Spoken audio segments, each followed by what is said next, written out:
오늘 하나님 말씀을 우리 보도록 하겠습니다. 오늘 은혜를 나눌 하나님 말씀은 마태복음 9장 10절 말씀부터 12절 말씀까지를 우리 합독을 하도록 하겠습니다.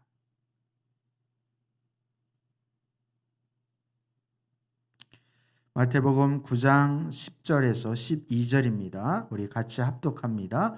예수께서 집에서 음식을 드시는데 많은 세리와 죄인이 와서 예수와 그 제자들과 자리를 같이 하였다. 바리새파 사람들이 이것을 보고 예수의 제자들에게 말하였다. 어찌하여 당신네 선생은 세리와 죄인과 어울려서 음식을 드시오? 예수께서 그 말을 들으시고서 말씀하셨다. 건강한 사람에게는 의사가 필요하지 않으나 병든 사람에게는 필요하다. 아멘입니다. 아멘. 오늘 말씀은 예수님이 세리 마태 집에서 이제 많은 세리와 죄인들과 함께 음식을 잡수셨어요. 아마 잔치 수준으로 그렇게 음식을 나누었던 것 같습니다. 이때 예수님이 세리와 죄인들과 함께 잡수시는 것을 보고 바리새인들이 예수님을 두고 제자들에 그렇게 말을 하는 거예요. 어찌하여 너희 선생은 바리새인이나 사두개인 그리고 종교 지도자들은 불만이 있을 때마다 꼭 붙이는 말투가 있죠. 그 말투는 어찌하여라는 것입니다. 어찌하여 너희 선생은 세리와 죄인들과 함께 잡수시느냐라고 제자들에게 말을 하는 거예요. 예수님이 이것을 다 들으시고 예수님이 건강한 자에게는 의사가 필요 없지만 병든 자에게는 필요하다라고 그렇게 말씀을 하셨습니다. 오늘 말씀의 제목은 이제 그렇게 붙일 수 있을 것 같아요. 병든 자에게 필요하신 의사이신 예수님, 이렇게 병든 자에게 필요로 하시는 예수님, 이렇게 말씀을 드릴 수 있을 것 같습니다. 여러분은 사람을 사귀거나 아니면 여러분이 함께 하기를 즐겨하는 사람이 능력이 없거나 아니면 세상에서 루저 취급을 받는 따돌림을 당하는 별 볼 일 없는 그런 사람과 친구하고 싶습니까? 아니면 이왕이면 능력이 있고 내노라 하는 그런 사람들과 함께 하고 싶습니까?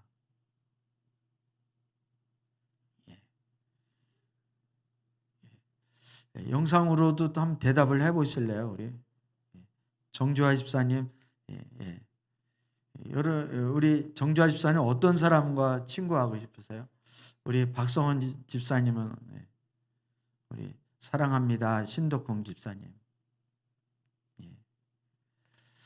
우리는 뭐 너나 할 것 없이 이왕이면 내노라 하는 사람, 잘난 사람, 이렇게 그리고 그 도움이 될 만한 사람, 이렇게 그리고 능력이 없는 사람은 우리 관심조차 갖지 않는, 그야말로 우리가 살고 있는 이 세상은 그래서 경쟁의 사회고, 그리고 능력이 없는 사람, 그리고 그 별 볼 일 없는 사람을 짓밟고 올라가고 싶은 그런 약육강식의 그런 우리 시대에 우리가 살고 있는 거예요. 근데 예수님은 그렇지 않으십니다.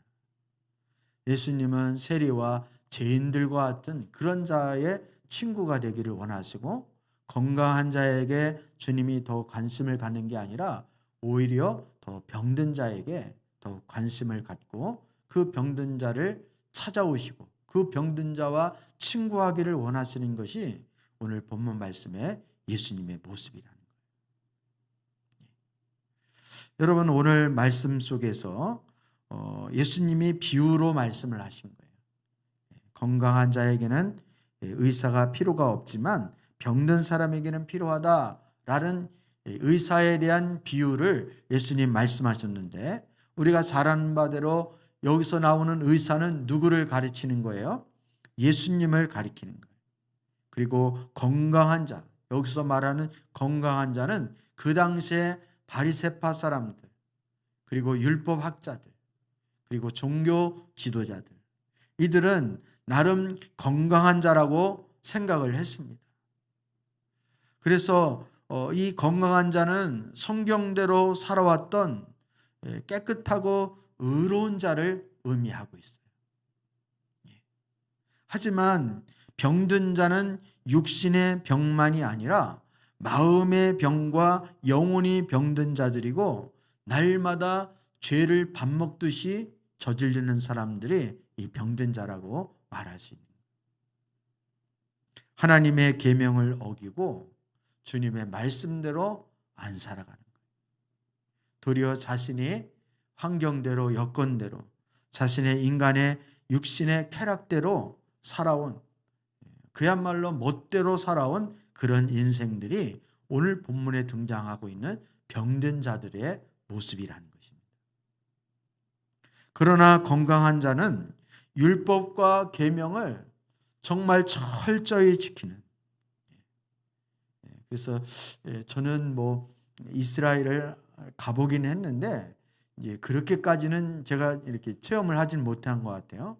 이스라엘에 가면 안식일 날 호텔에 가면은 호텔에 그 엘리베이터가 있으면 엘리베이터에 그 층수, 그 엘리베이터가 이렇게 본인이 원하는 층수로 이렇게 누르면 그 층수로 가게 되잖아요.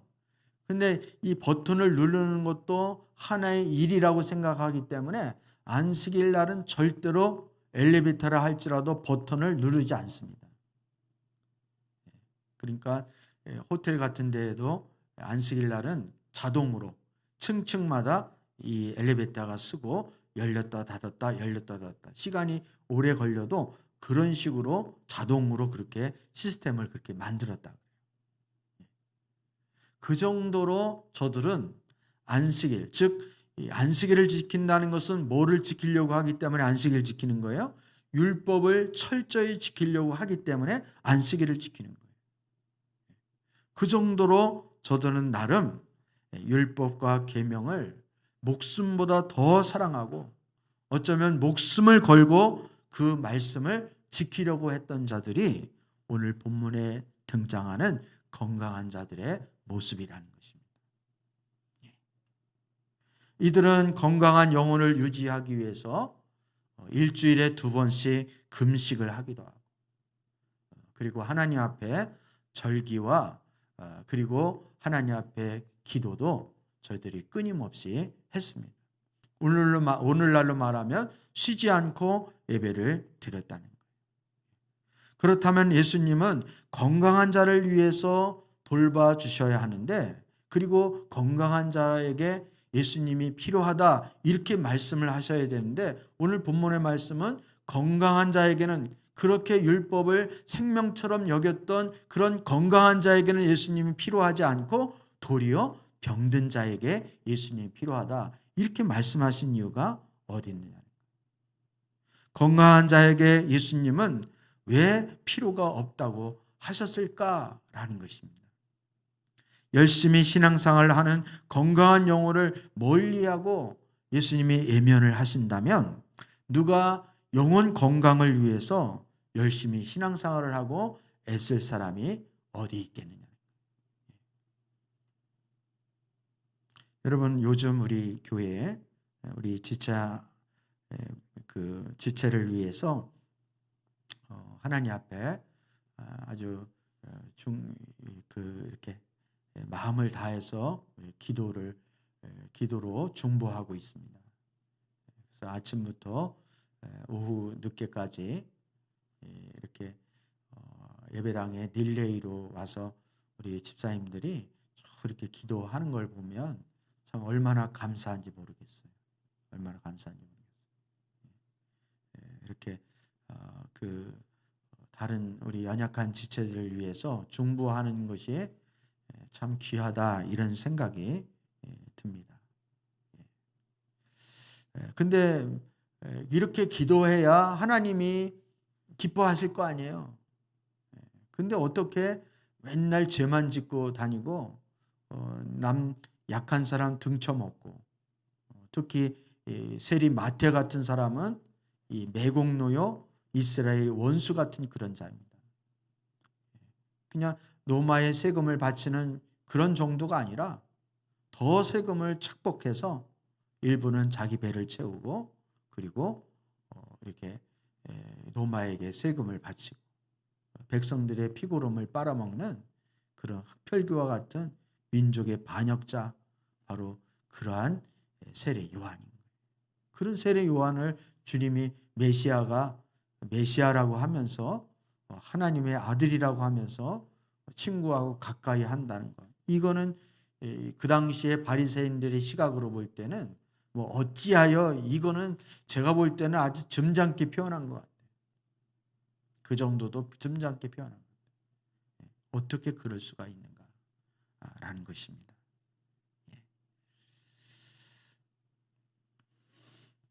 여러분, 우리의 죄성은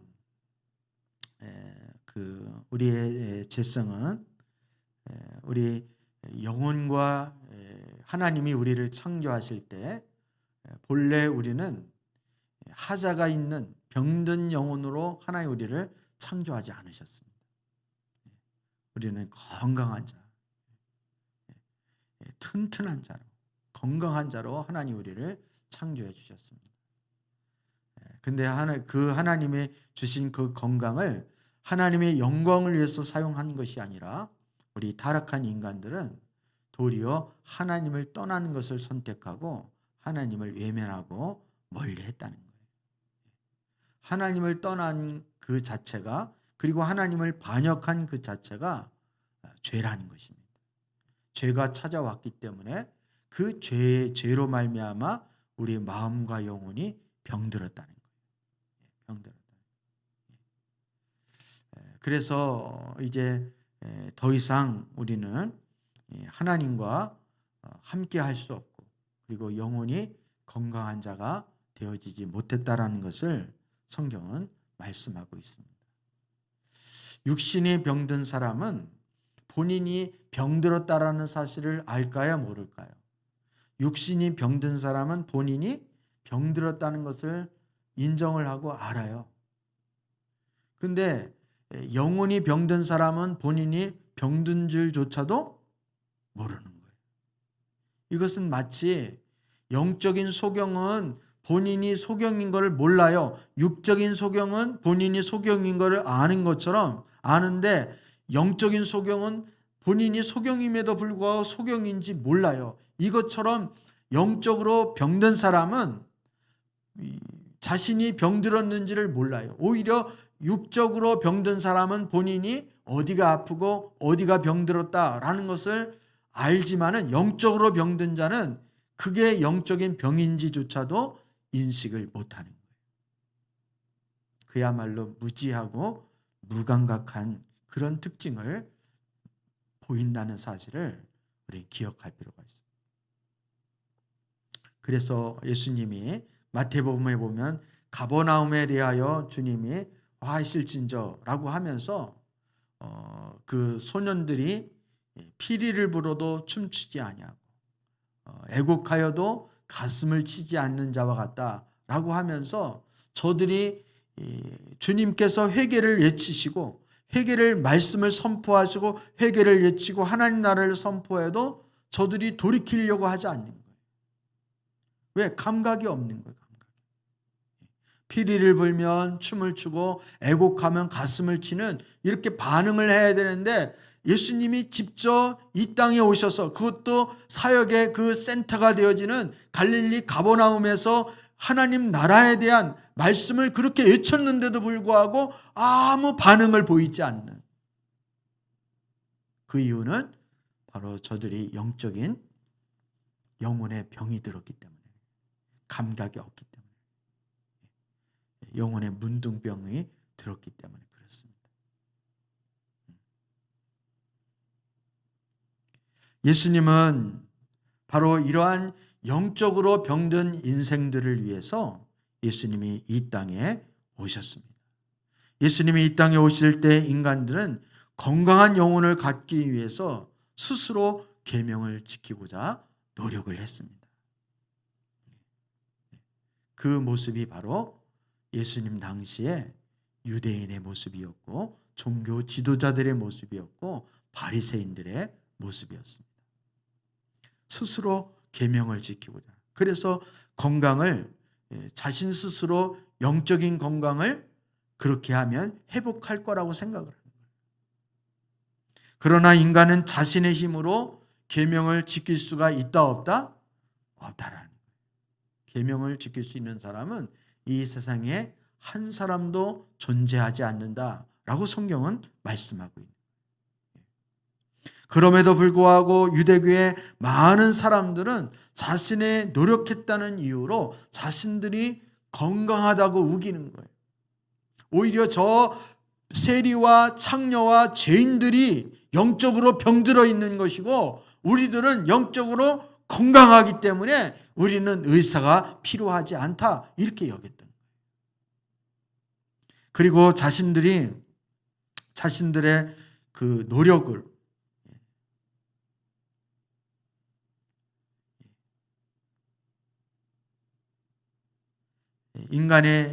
인간은 자신의 힘으로 계명을 지키지 못한다 그랬죠. 그럼에도 불구하고 유대교의 많은 사람들은 자신들의 노력했다는 이유로 건강하다고 본인들을 그렇게 자처하는 것, 스스로 그렇게 여기고 우겼습니다.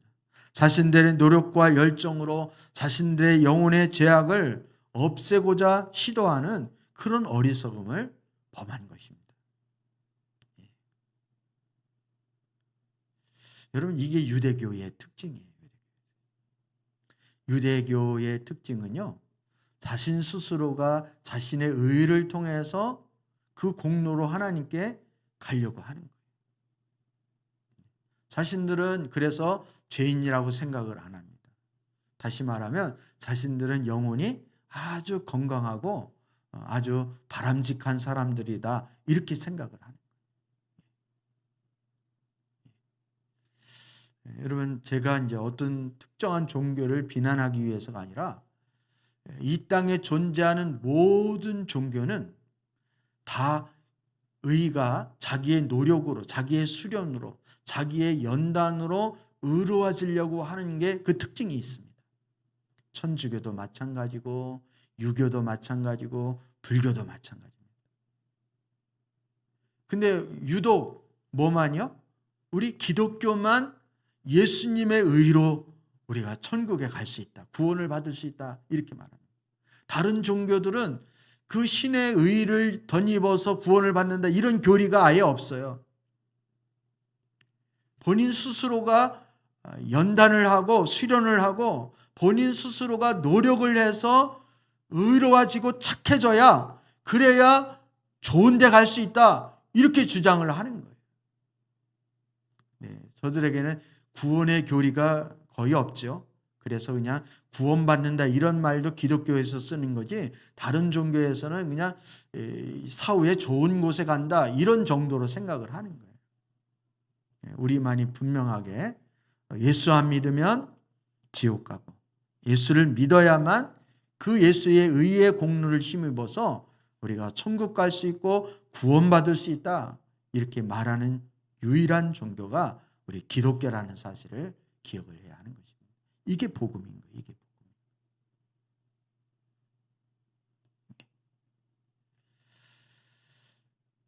예수님 당시에 유대교 많은 사람들은 자신들의 말씀과 계명을 지키고 금식을 하고 예배를 드렸기 때문에 예수님이 없어도 자신들이 건강할 수 있다라고 그렇게 생각을 하는 거예요.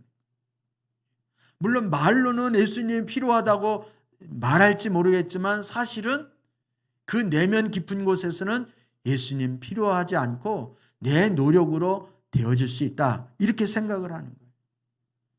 그래서 예수님의 구원의 은혜를 예면하게 되어지는 것이고 예수님이 베푸시는 영혼의 그 치유, 예수님이 의사로 이 땅에 오셨음에도 불구하고 예수님의 그 고침과 치유를 거부하는 것입니다. 거부하는 것이 되어져요. 이것은 유대교에 있는 예수님 당시에 많은 유대교 사람들 뿐만이 아니라 우리도 그럴 수 있어요.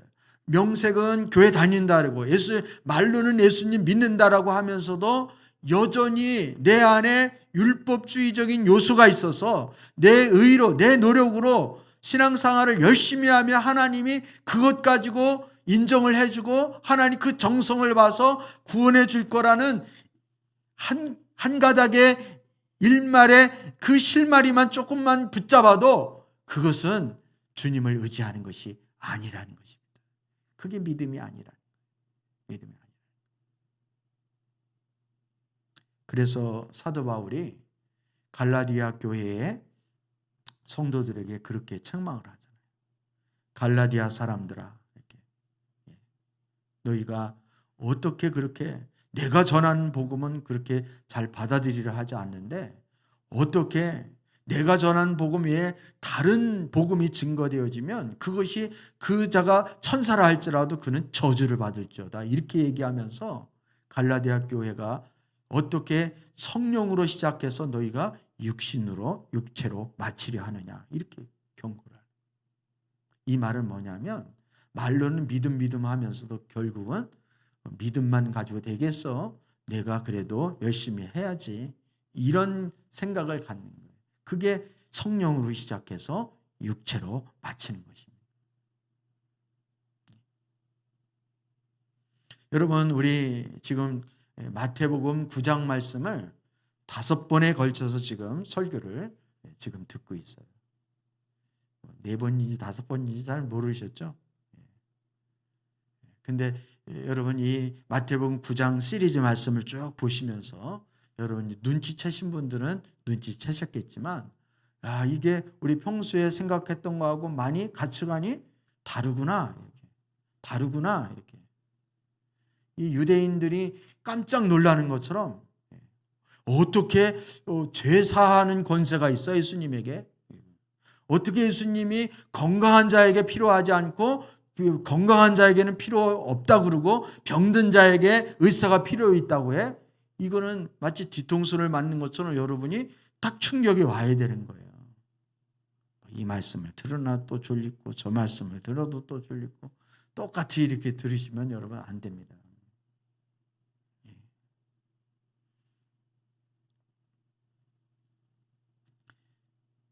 여러분은 예수님이 필요하셔요?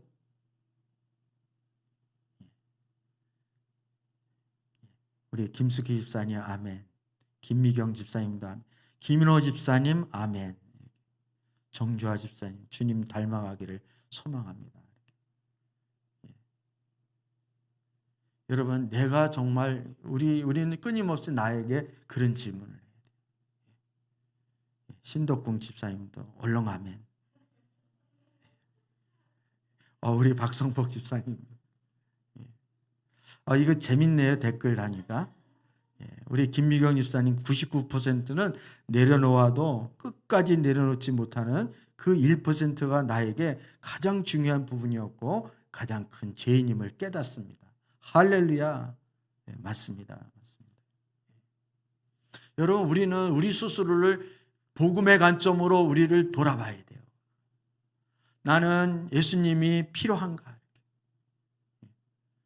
필요하죠. 뭐 때문에 필요한?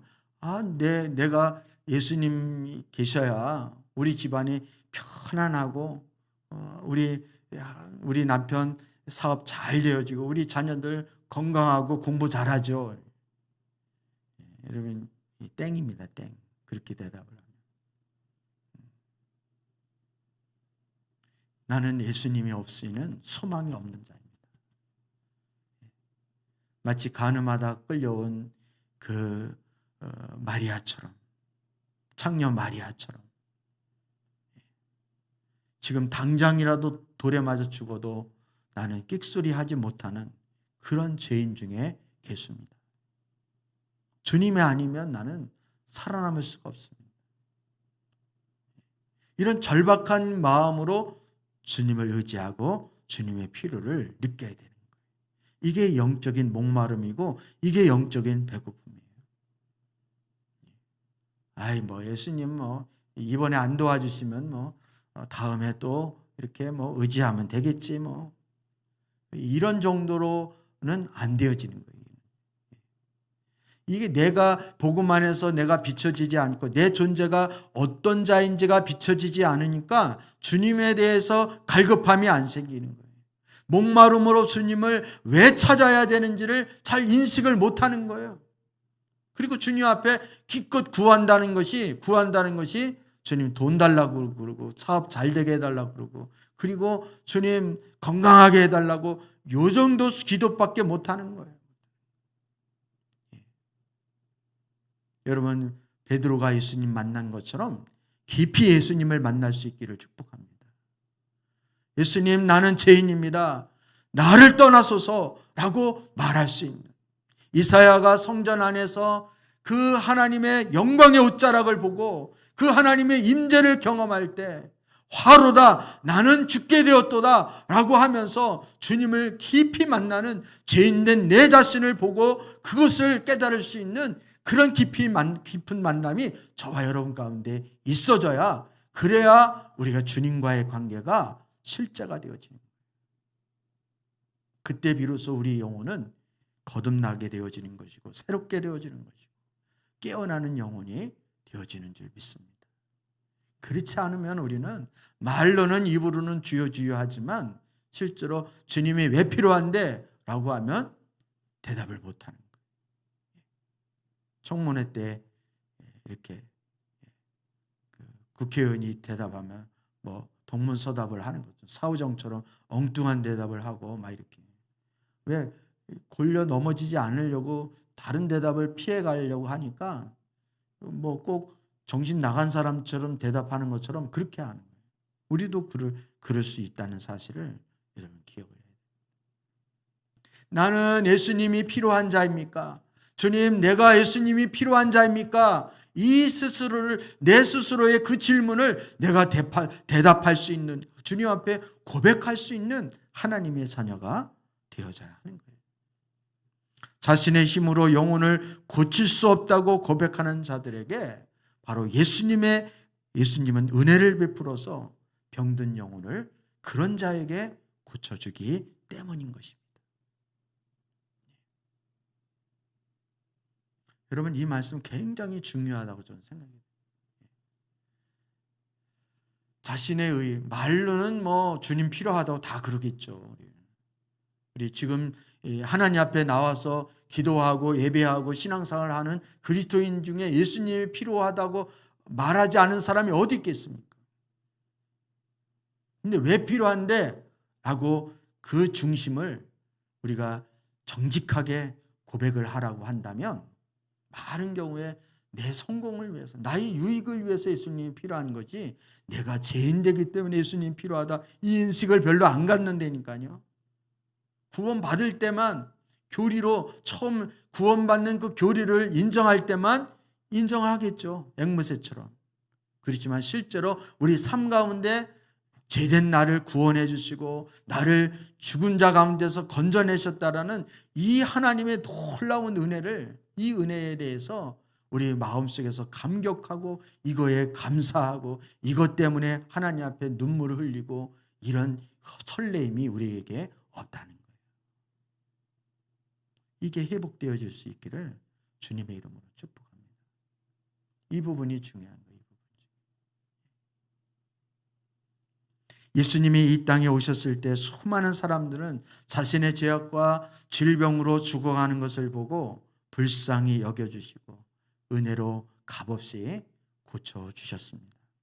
예수님께 나오는 자는 경건이 없고 그리고 말씀도 없고 금식한 적도 없습니다. 예수님은 백성들에게 영혼이 병든 자라고 욕을 먹는 세리 마태 같은 그런 존재를 찾아와 주셨습니다. 그리고 사도로 삼아주시고 예수님의 제자로 불러주신 거예요. 그리고 그의 병든 영혼과 마음을 예수님께서 온전히 치유해 주셨습니다. 세리와 창녀들처럼 이 세상에서 버림받고 고침을 받지 못한 자들이 예수님의 은혜로 고침을 받고 완전히 치유가 된 것입니다. 여러분, 저와 여러분은 내가 세리 마태입니다 라고 고백할 수 있어야 되는 거예요. 우리는 이 말씀을 보면서 예수님 제자 중에 마태가 있구나. 세리 가운데 마태를 주님이 불러주셨네. 남의 이야기처럼 들으시면 안 돼요. 세리 마태가 돈을 사랑하는 것처럼 나도 돈을 사랑했던 세리와 같은 존재였고, 세리 마태가 없는 사람 우습게 여기고 약자를 억압하고 그리고 착취하고 그런 자처럼 나도 이 세상에 그런 가치관과 그런 욕심으로, 그런 마음의 상태로, 병든 마음으로 살아온 내가 세리입니다. 이렇게 고백을 해야 돼요. 요즘 SNS에 내가 조국입니다, 내가 추미애입니다, 이게 한참 인기라며. 여러분 한번 따라해 보실래요? 내가 세리 마태입니다. 우리 댓글로도 그렇게 한번 따라해 보십시오. 내가 세리 마태입니다. 이것이 여러분이 진정한 마음속에서 우러나오는 그러한 고백이 되어질 때 주님의 역사는 반드시 일어나는 줄 믿습니다. 여러분, 우리 자신이 생각할 때 아까도 얘기했지만 나는 다 마음으로 영혼으로 나는 뭐한 사람처럼 여겨져요? 건강한 사람처럼. 병들었다 꿈에도 생각을 못해요. 병들었다 그러면 승질을 막 부리고 난 아니라고, 오히려 당신이 병들었다고 막 이렇게 우리는 싸붙이고 그렇게 공격하려고 해요. 예수님의 사역은 병든 인간을 치유하시고 병든 영혼을 고치기 위해서 이 땅에 오신 거예요. 건강한 자에게는 예수님의 의의 그 치유의 약효가 먹히질 않는 거예요. 스스로 죄인이라고 고백하는 자들에게 주님의 치유가, 그것이 먹히고 그것이 약효가 발생이 되어지기 때문에 예수님은 스스로 교만한 자, 스스로 의롭다 하고 하는 자에게는 주님이 치유할 수가 없는 거예요. 은혜란 건강한 자를 고쳐주는 것이 아니라 병들어서 아무것도 할 수 없고 세상에서 버림받은 자들을 찾아와서 아무 대가도 비용도 요구하지 않고 죽어갈 자를 고쳐주고 살려주는 것, 이것이 주님의 은혜인 것입니다. 은혜예요, 은혜.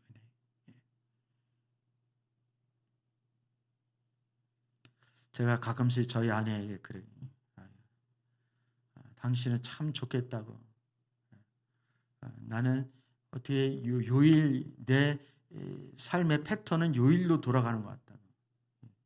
오늘도 월요일이면 참 좋을 것 같다고 그랬더니, 당신은 하나님이 설교자로 안 세워놓았으면 하나님이 구원 못 받을 것 같으니까 하나님의 은혜로 매일 설교해서 그래야 구원 받을 수 있으니까.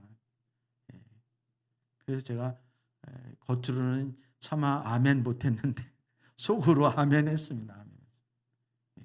하나님의 은혜죠. 주님이 특별히 불러주셨다는 그 자체부터가, 주님의 부르심은 잘난 사람, 지혜로운 사람, 아주 의로운 사람을 부르지 않아요. 저와 여러분처럼 하자가 많은 사람을 주님이 부르시는 줄 믿습니다. 그래서 우리는 하나님 앞에 사실 내세울 게 없어요. 주중에도 어떤 우리 지체 중에 그 성도님이 정말 새벽에 은혜를 받아가지고 댓글에다가 이렇게 문자를 보냈어요. 저한테 직접 한 게 아니라 저희 아내를 통해서 이렇게 했는데, 근데 정말 이렇게 황송한 그런 문자를 보내주셨더라고요. 아무튼 말씀으로 은혜를 받고 또 그 어떤 목사님보다 목사님 말씀이 가장 좋다고 막 이렇게, 저도 기분이 좋더라고요. 그런데 제가 저희 아내한테 그랬어요. 저희 아내가 당신 심나지? 당신 기분 좋지? 그래요. 그래서 제가 뭐라고 얘기했냐면, 나는 주님의 낙이라고. 낙이가 주목받을 이유가 뭐가 있냐? 나는 주님의 낙이에 불과하다. 그런 표현을 썼는데 여러분 그건 사실이라고 생각됩니다. 사실이라고. 여러분 제가 아무리 은혜로운 설교를 했다 하더라도 그것은 저의 어떠함에서 나올 수 있는 그런 수준이 아니에요. 다 주님의 은혜인 거, 주님이 하시는 것이죠. 우리는 그런 존재입니다. 저부터도 그렇고 우리 모두가 그런 존재라는 사실을 여러분 기억할 수 있었으면 좋겠습니다. 세리 마태는 죄악으로 그의 육신도 영혼도 병든 자였습니다. 그는 말씀도 계명도 지키지 못했고 그는 죄인으로 날마다 살아가고 죄악의 병은 치유받기 힘든 그런 처지였습니다. 그는 자기 스스로도 이 지긋지긋한 자기의 인생, 나를 누가 고쳐줬으면 좋겠다, 나를 좀 살려줬으면 좋겠다, 이런 간절한 마음이 있어도 나 같은 자를 누가 살려주고 내가 그런 자격이 없다는 걸 스스로 너무나도 잘 아는 거예요. 그런데 그때 예수님께서 세리 마태를 영혼의 의사로 찾아오신 것입니다. 얼마나 놀라운 일인지 모릅니다. 의를 행한 것도 없고 거룩한 것도 없지만 그를 만나주시고 모든 죄악을 다 용서해 주시고 그리고 그는 병든 자이지만 예수님을 만남으로 세리 마태는 모든 죄악의 병으로 다 고침을 받고 깨끗함을 받은 자입니다. 우리는 이렇게 말을 하면 이게 실감이 안 나요. 믿어지지가 않는 거예요. 그래도 뭔가를 한 게 있어야지. 헌금이나 아니면 뭐 신앙의 경력이라도 좀 있어야지 이렇게 생각을 합니다. 근데 그렇지 않습니다. 예수님이 내가 따라 내 죄사함을 받았느니라. 그럼 죄사함 받는 거예요. 마태야 너는 나를 따르라. 그러면 그냥 그 순간에 예수님의 제자가 되는 거예요. 왜?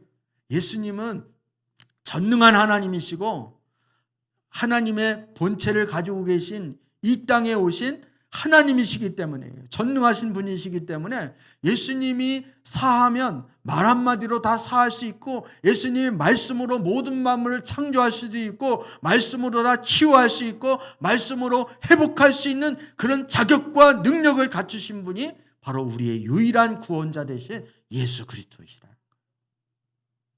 그래서 가능한 거예요. 여러분 우리가 전도 나가면은 그렇잖아요. 예수님 믿으시라고. 예수님 믿으면 구원받는다. 그럼 사람들이 그걸 믿어요? 콧방귀를 뀌죠? 뭐 예수 믿는다고 구원받겠어. 착한 일을 해야 구원받지. 이렇게 생각하는 거예요.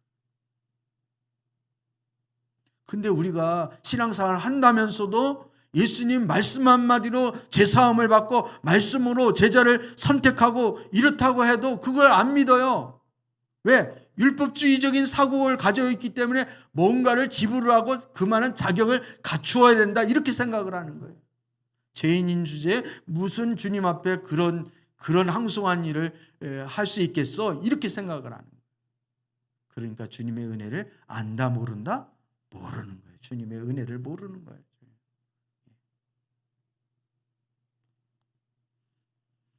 주님의 은혜를 모르니까 자꾸만 판단하게 되고 정죄하게 되고 비난하게 되어지는 거죠. 주님의 은혜를 알면 내가 어떻게 구원받았고 어떻게 용서함을 받고 어떻게 하나님 앞에 쓰임받는 그 하나님의 은혜를 안다면 우리는 다른 사람에게도 우리는 겸손할 수 있고 우리가 비방하지 않을 수 있다는 것입니다.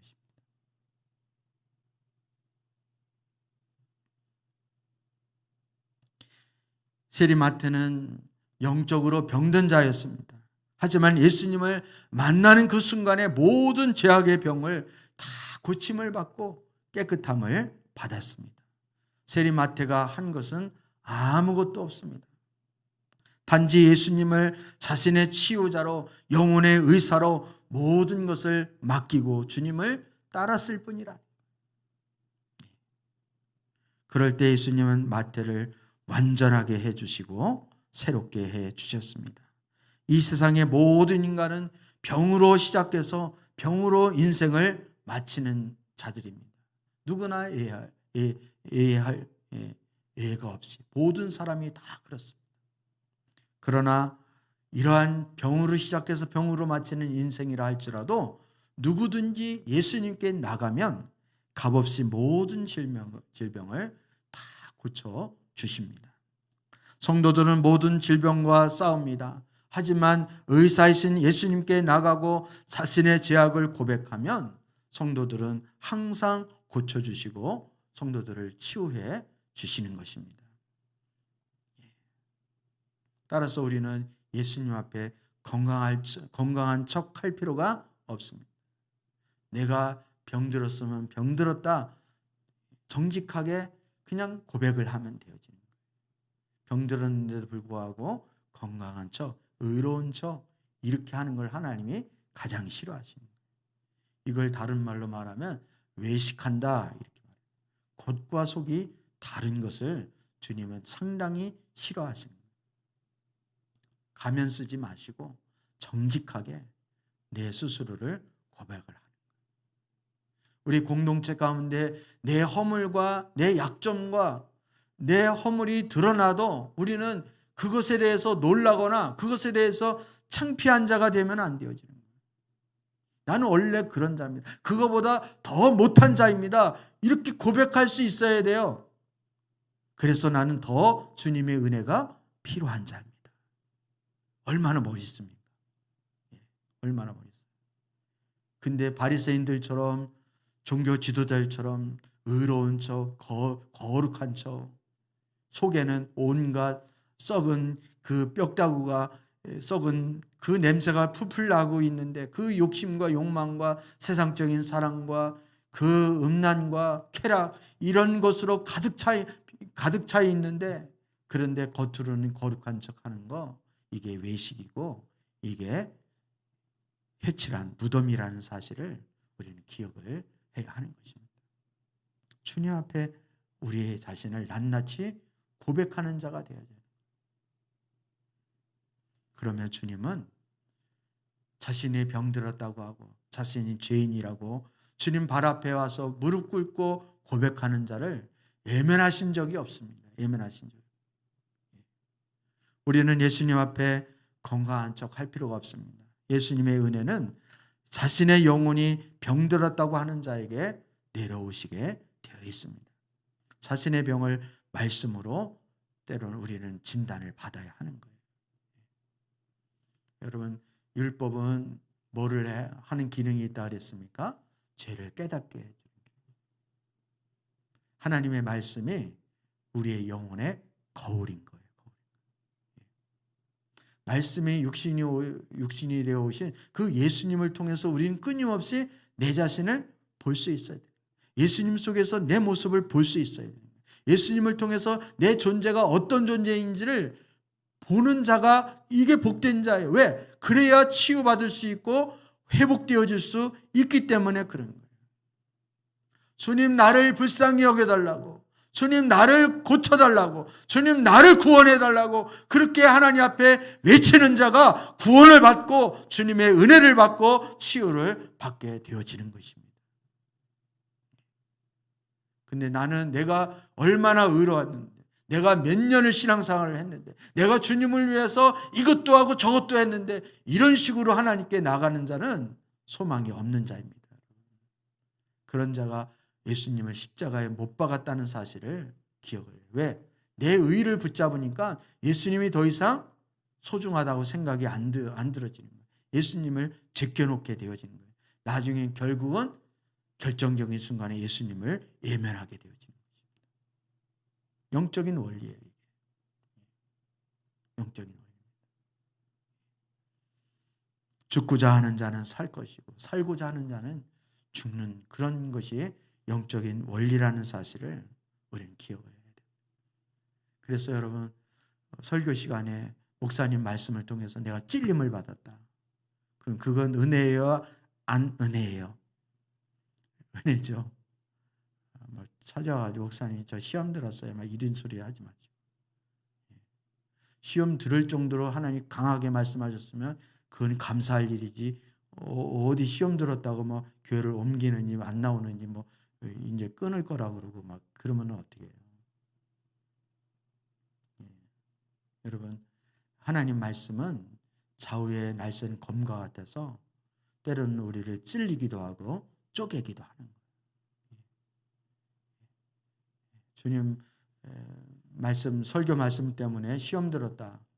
그래서 교회를 옮긴다. 이거는 에레미야 시대 때에 그 거짓 선지자들에게, 백성들이 선지자에게, 우리에게 부드러운 말만 하세요.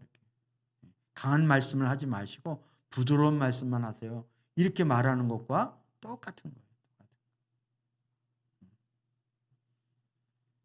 사랑하는 성도 여러분, 우리 이번 주로 우리 마태복음 9장 말씀이 이제 5편이 이제 시리즈 말씀이 끝이 나는데요.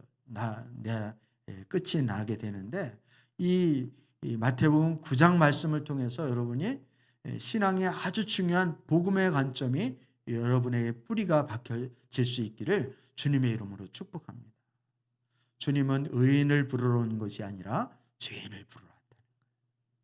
그래서 저와 여러분이 항상 하나님 앞에 나의 모됨을 고백할 수 있어야 돼요. 죄인됨을 고백할 수 있는 자가 되어야 하는 거예요. 이게 먼저 되어야 돼요. 그래야 주님 관계가 시작이 되어지는 거예요. 온전히 되어지는 거예요. 여러분 여러 번 말씀드리지만 사도 바울 같은 경우에도 사도 바울이 주님과의 관계가 깊으면 깊을수록 주님 안에서 자신을 보게 되어지니까 자신이 어떤 존재인가를 계속 고백을 하는 거예요. 모든 사도보다 못한 나 바울이라고 그렇게 말했던.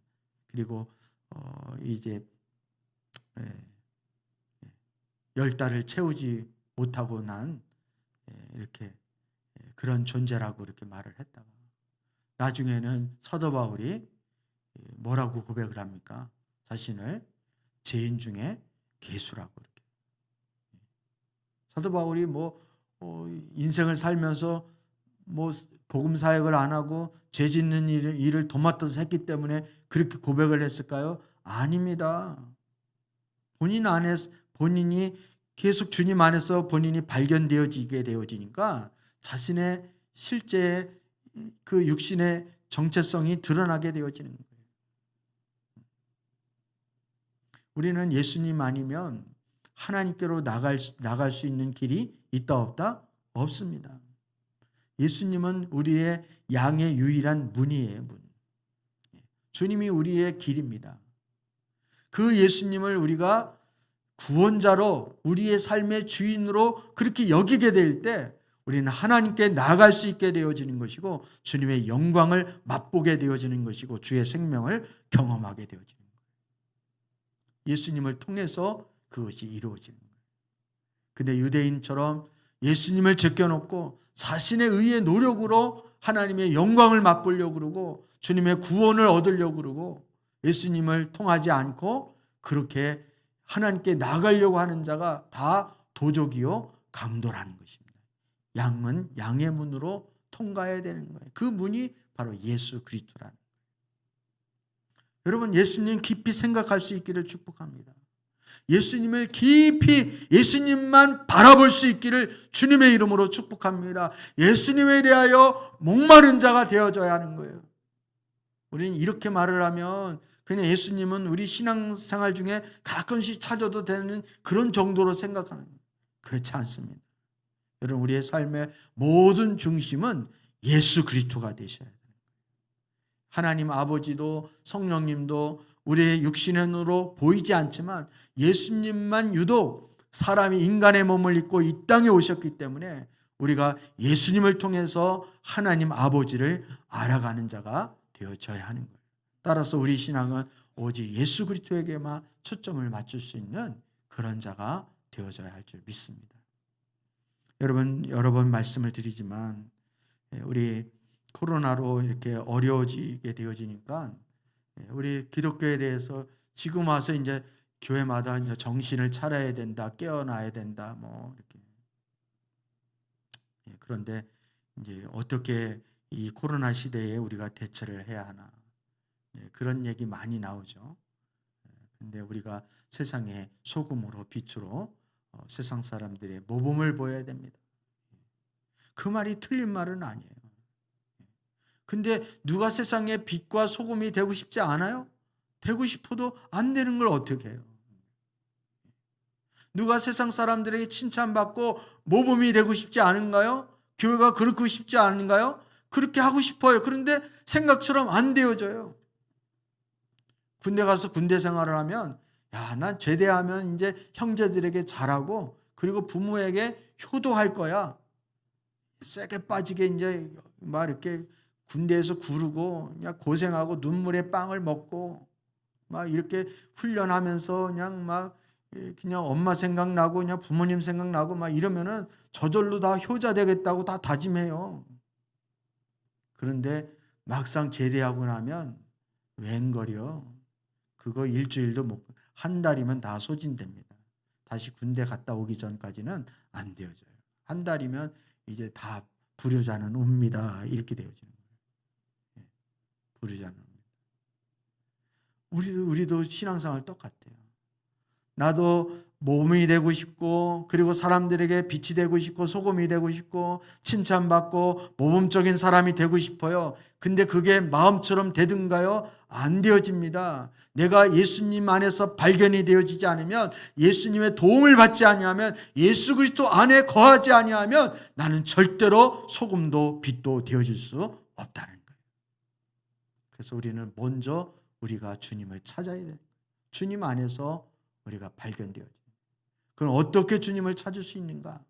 성경 말씀을 통해서 기도를 통해서 성령의 은혜를 통하여 내가 어떤 존재인가를 먼저 발견되어져야 예수님 앞에 납작 엎드리는 것입니다. 말씀을 통해 나를 봐야 되는 거예요. 나의 그 영혼 깊은 곳에 나의 본질을 봐야 되는 거예요. 그래 나는 예수님이 아니면 나는 정말 소망이 없는 자구나. 나는 매일 지옥 뚜껑을 밟고 사는 자구나 라는 것이 인식이 되어져요. 기독교 역사를 보면 우리 믿음의 선진들이 예수님을 깊이 만났을 때 다 그러한 경험들이 다 있었어요. 다 그런.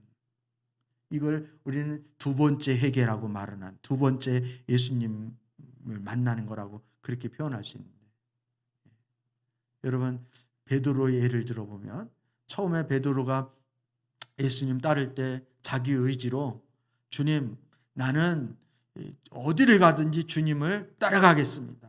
주님 절대로 주님 배반하지 않겠습니다. 이렇게 고백을 했잖아요. 근데 예수님이 거기다 대고 오늘 밤 닭 울기 전에 닭 3번 울기 전에 내가 나를 부인하리라. 아마 천국에서 베드로는 치킨을 안 먹는다는 소문이 있죠. 그 이후로 아니나 다를까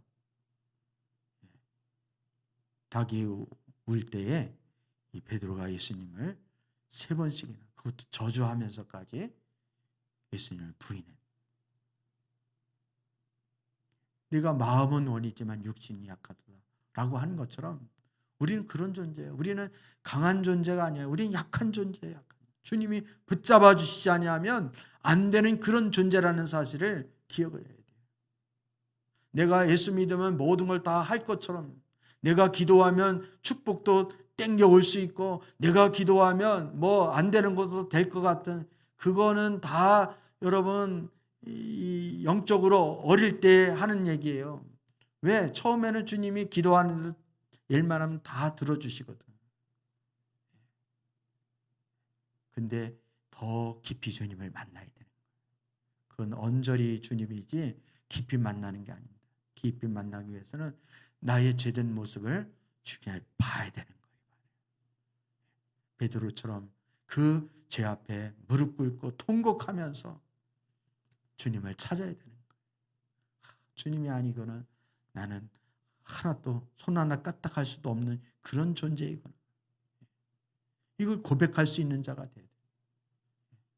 그러면 주님을 인격적으로 깊이 경험하고 만나게 되어지는 그런 놀라운 역사가 있게 되는 줄 믿습니다. 우리 사랑교회 모든 성도님들이 그런 은혜를 누릴 수 있는 그런 은혜가 있기를 축복합니다. 이런 복음적인 설교를 하면 어떤 성도님은 처음에는 이제 은혜를 받는데 좀 지나면은 목사님 제발 그만하라고 다 아는 걸 자꾸 하니까 그냥 내 심령이 좀 죄책감에 눌려 가지고 도저히 살 수가 없다고 막 이렇게 견딜 수 없다고. 여러분 그거는 아직 좀 더 이렇게 눌러야 돼요. 주님이 좀 더 눌러요. 여러분 그 고비를 잘 넘길 수 있기를 주님의 이름으로 축복합니다. 여러분 이것은 죄책감에 눌리라고 이런 말씀을 하시는 것이 아니라 이걸 통하여 그 너머에 계신 영광의 주님을 만날 수 있어야 돼요. 만날 수 있어야 돼요. 그래야 예수님의 그 옷갑을 깨뜨려서 그 머리로 예수님의 발을 씻는 마리아의 심정이 되어지는 거예요. 주님을 사랑함이 그 영혼 깊이에서 넘치게 되어지는 거예요. 그래서 모두가 육신으로는 도저히 예수님이 장사되어진 그 무덤에 갈 용기가 나지 않는 여인의 몸으로 그 어둑어둑한 그 아침 해가 떠오르기도 전에 그 무덤에 누가 갈 수 있겠습니까? 그런데도 그 두려움보다 더 강한 것은 주님을 향한 사랑이 그 두려움을 이기게 하신 것입니다. 근데 그 사랑이 어디에서 나온 건지 아세요? 바로 자기가 어떤 존재인가를 알고 그 존재임에도 불구하고 주님이 나를 찾아오시고 나에게 관심을 가져주시고 나 같은 더러운 자를 치유해 주셨다라는, 고쳐주시고 사랑해 주셨다는 그 은혜를 경험했기 때문에 그런 것입니다. 저와 여러분도 그런 자로 하나님 앞에 나가야 돼요. 여러분 내가 세리 마태이고 내가 현장에다 잡혀온 창녀이고 내가 예수님의 발을 씻는 마리아라는 그 심정으로 하나님 앞에 나갈 수 있는 하나님의 자녀가 되어져야 하는 거예요. 그래야 인격적인 주님과의 실제적인 만남이 그때부터 시작이 되어지는 것입니다.